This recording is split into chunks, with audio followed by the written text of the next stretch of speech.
I'm here today with two chicks on books to answer what I think is a great question, and it's about villains.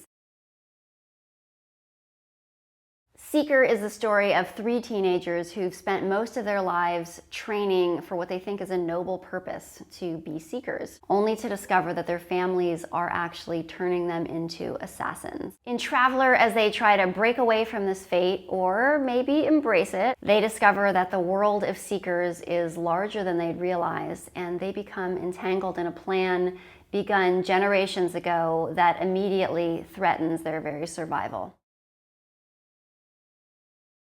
John, is he the bad guy, or is he on a righteous mission?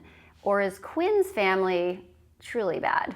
I love this question because this brings up the fact that anyone is good or bad based on their own point of view, obviously. The villain is the person who we feel like is against what we're rooting for. But you could always write the book from the villain's point of view, and many books have done this. There are really bad guys like Sauron in The Lord of the Rings, the giant fire glowing eye. He's probably just 100% a bad guy. But then there are shades of gray coming down, from the total black. It's dark gray and then lighter gray and lighter gray. Then there's people who are kind of in the middle of that spectrum and are kind of ambiguous.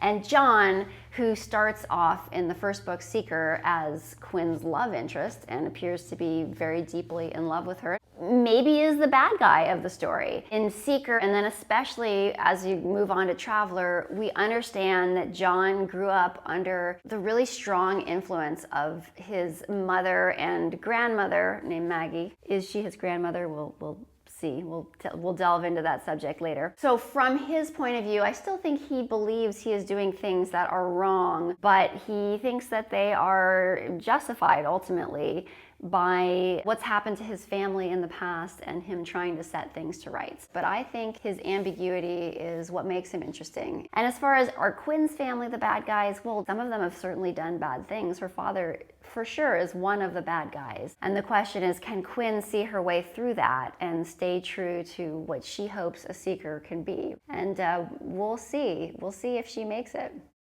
Thank you very much to Two Chicks on Books for having me. And thank you for watching.